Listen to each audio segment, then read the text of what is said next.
ముస్లింలకు అతి పవిత్రమైన స్థలాలున్న దేశం సౌదీ అరేబియా. ఈ దేశంలో అనూహ్య మార్పులు వస్తున్నాయి. ఎంతలా అంటే మన దేశ మంత్రి స్మృతి ఇరానీని ఏకంగా ముస్లింలు రెండవ అతి పవిత్రమైన ప్రాంతంగా చెప్పుకునే మదీనాకు స్మృతి ఇరానీని ఆహ్వానించారు. ఒక హిందువును పైగా మహిళను ఆ దేశ హజ్ మంత్రి ఉమ్రా తఫిక్ బిన్ ఫవజన్ అల్ రబయా దగ్గరుండి మరీ తీసుకెళ్లారు. మన కేంద్ర మంత్రి స్మృతి ఇరానీతో పాటు మరో మంత్రి మురళీధరన్ కూడా తీసుకెళ్లారు. ఆయన అత్యంత పవిత్రమైన ఈ ప్రాంతంలో మన మంత్రి ఫోటోలు కూడా దిగారు. అయితే ఇది ప్రపంచవ్యాప్తంగా తీవ్ర చర్చనీయాంశంగా మారింది. ఒక హిందూ మహిళను పవిత్ర స్థలంలోకి సౌదీ అనుమతించడంపై వందలాది ముస్లిం దేశాల్లో చర్చ కూడా జరిగింది. మన దేశంలో కూడా తీవ్ర చర్చ జరిగింది. నాన్ ముస్లిం మహిళలను అనుమతించొచ్చా అంటూ రకరకాల ప్రశ్నలు వేశారు చాలా మంది. కానీ సౌదీ అరేబియాకు భారత్ పై ఉన్న అభిప్రాయాన్ని కొత్త పుంతలు తొక్కించేందుకు ఆ దేశం ఇలా ఘన స్వాగతం పలికింది. ఎందుకంటే స్మృతి ఇరానీ మదీనా మాత్రమే కాదు, మరో పవిత్రమైన ప్రవక్త అల్ మస్జిద్ అన్ నబావీ మసీదును కూడా సందర్శించి సంచలనం సృష్టించారు. ఇది మాత్రమే కాదు, ఇస్లాంలో మొట్టమొదటి మాస్క్ గా మహమ్మద్ ప్రవక్త నడయాడిన కుబా మసీదును కూడా సందర్శించారు. ఆ తర్వాత హుద్పర్వత ప్రాంతాల్లో కూడా తిరిగారు స్మృతి ఇరానీ. విదేశీ మహిళను, అందులో హిందువును నాన్ ముస్లిం కు అనుమతించడంపై పెద్ద దుమారమే రేగింది. కానీ Saudi crown prince Salman Al Saud ఆదేశాల మేరకే భారత్ కు అత్యంత ప్రాధాన్యత ఇవ్వడంలో భాగంగానే ఇలా చేశారని తేలింది.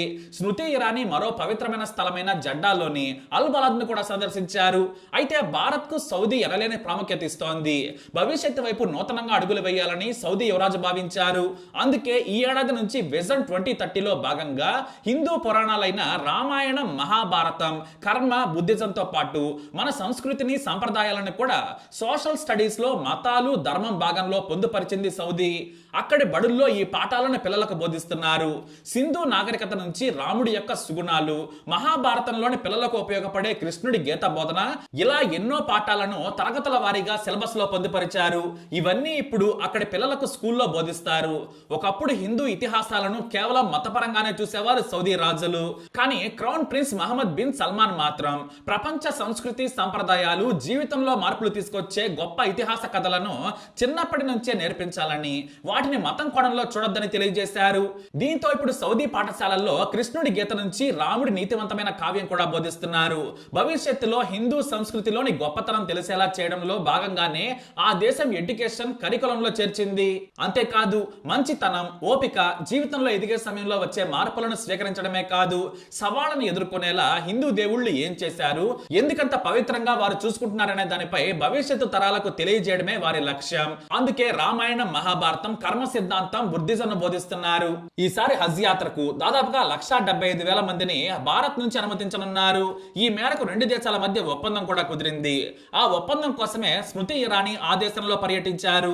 మన వారికి ఎలాంటి ఇబ్బంది రాకుండా హజ్ యాత్రను పూర్తి చేసుకునేలా అక్కడ వాలంటీర్లతో పాటు ప్రభుత్వ అధికారులతోనూ చర్చలు జరిపారు. మరోవైపు మన దేశ ఆయిల్ అవసరాలను 18% సౌదీ అరేబియానే తీరుస్తోంది. దాదాపు 3 లక్షల కోట్లకు పైగా మనం సౌదీకి చెల్లిస్తున్నాం. ఇలా రెండు దేశాల బంధం మరింత బలపడింది. ఇక నుండి సంస్కృతి, సాంప్రదాయాల్లో కూడా భారత్ సౌదీ మైత్రి కొత్త పుంతలు తొక్కనుంది. ఏదేమైనా సరే భారత సంస్కృతి, సాంప్రదాయాలకు ఇది గర్వకారణం. జై హింద్, జై శ్రీరామ్. మీ అభిప్రాయాన్ని కూడా కామెంట్ ద్వారా తెలియజేయండి. వీడియో లైక్ చేయండి, షేర్ చేయండి, మా ఛానల్ ని సబ్స్క్రైబ్ చేసుకోండి.